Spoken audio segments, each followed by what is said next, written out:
Bonjour, ce cours portera sur la fragmentation dans les réseaux IP.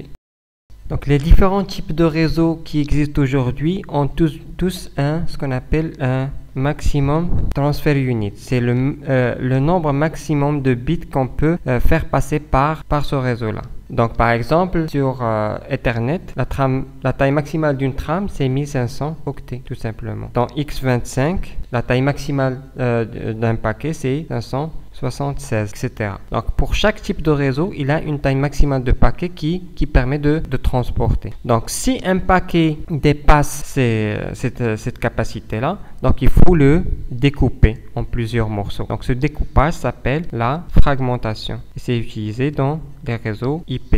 Le protocole IP contient un champ ou plusieurs champs qui vont servir à aider à faire cette fragmentation-là, parce qu'il faut fragmenter et à la réception, il faut bien sûr reconstituer les paquets fragmentés dans l'ordre. Donc il contient une partie identification qui est de 16 bits, un bit qui est réservé, un bit s'appelle le DF ou Don't Fragment, on va l'expliquer, et un autre bit qui s'appelle le MF, c'est More Fragment, et vous avez 13 bits pour l'offset du fragment.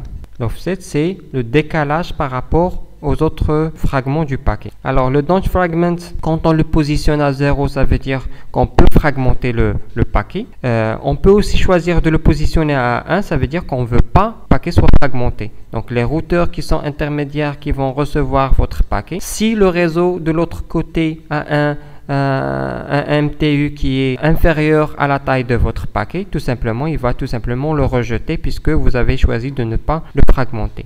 More fragment, c'est pour dire que est-ce qu'il y a d'autres fragments à suivre ou pas. Donc, il est positionné à 0 pour le dernier fragment et il est positionné à 1 pour tous les fragments intermédiaires. Ces informations-là, bien sûr, sont utilisées par la destination pour recouper et pour plutôt reconstituer le paquet initial. Le principe est très simple. Vous avez un paquet initial qui a une taille T qui va voyager de la machine vers votre réseau 1, qui va avoir une taille maximale MTU peut-être supérieure à T, donc il passera sans problème. Il y a un routeur qui va passer de l'autre côté vers un autre réseau 2, dont le MTU est inférieur à votre T, et dans ce cas-ci, il faut décomposer votre paquet en plusieurs fragments qui va être acheminé à destination indépendamment. Chaque fragment il va être considéré comme un paquet à part et qui va être reconstitué par la machine destination pour avoir le paquet initial tout simplement. Donc ça c'est le principe général.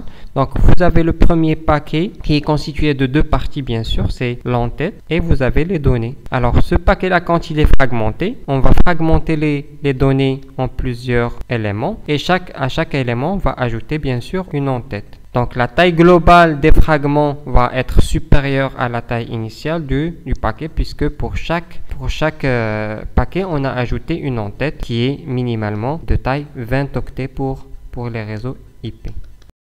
Alors tout simplement pour gérer la fragmentation dans un réseau IP, il faut déterminer tout simplement le nombre de fragments. On a besoin de positionner les bits More Fragments et Don't Fragment, et il faut calculer l'offset de chaque fragment. En fait, il est exprimé dans le paquet par des multiples de 8 octets. Donc, si vous avez un offset de égal à 12, cela implique que vous avez 12 fois 8, 96 octets. Donc, nous allons donner un exemple pour illustrer ces concepts-là. Supposons que vous avez une station émettrice A qui a des données à transmettre de 1400 octets. Ce paquet-là va passer par un premier réseau dont le MTU égale 1500. Il va passer par un premier routeur et un deuxième réseau dont le MTU égale à 600. Et il va passer par un deuxième routeur vers le réseau destination. Il y a un MTU égal à 1500 vers la destination.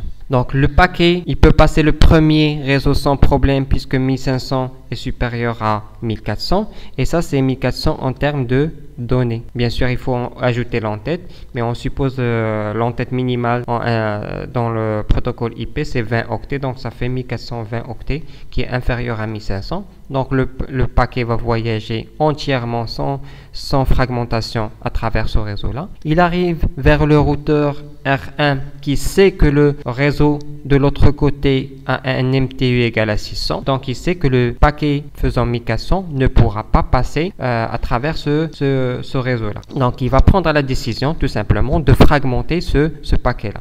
Donc il faut définir le nombre de fragments. Ici on va supposer, pour simplifier les calculs, que le MTU de ce réseau-là c'est 620, parce que je veux inclure en fait l'entête minimale de IP qui est de 20 octets. Alors tout simplement, il faut, vous avez 620 le MTU, donc on va enlever l'entête, ça veut dire qu'il peut transporter 600 données, 600 octets de données. Alors pour transmettre les 1400 octets de données, il faut tout simplement, on a besoin de 3 fragments. Vous avez 600, deuxième fragment il va contenir 600 données et le troisième fragment il va contenir les 200 octets de données restants tout simplement. Donc vous avez 3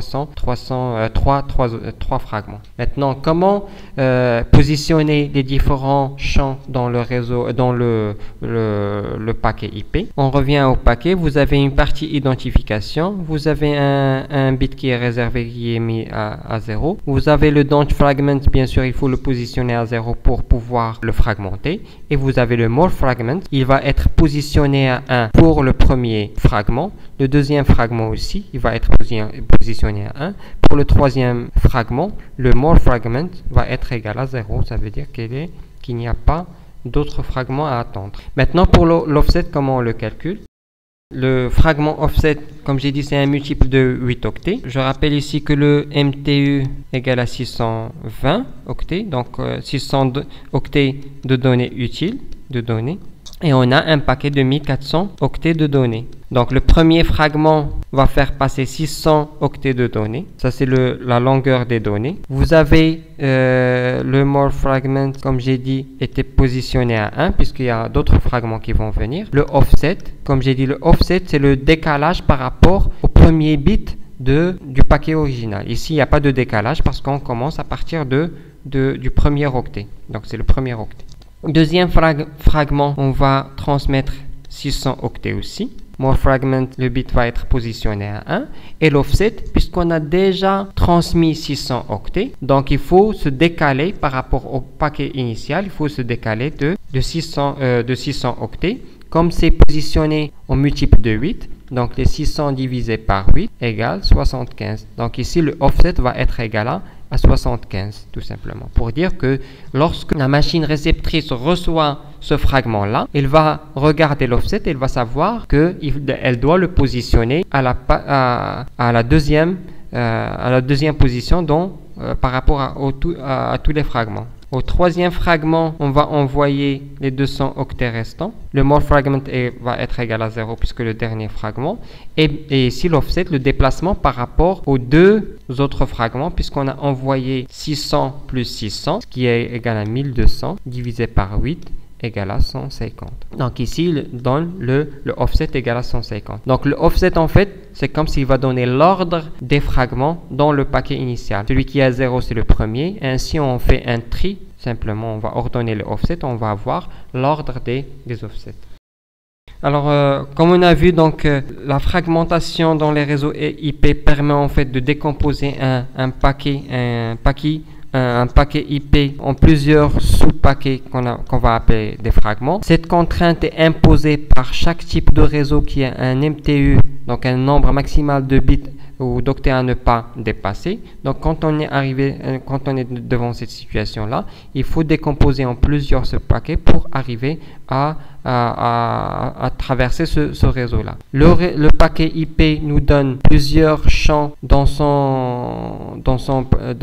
le paquet qui est l'identification qui est identique pour tous les paquets. Vous avez les deux bits more fragment et don't fragment qui permettent de paramétrer en fait la fragmentation, et vous avez l'offset qui permet de définir en fait la position du fragment dans le paquet global. Alors la reconstitution de paquets se fait à la destination et non pas dans les routeurs intermédiaires, tout simplement pour éviter de reconstituer, de refragmenter plusieurs fois dans la même transmission.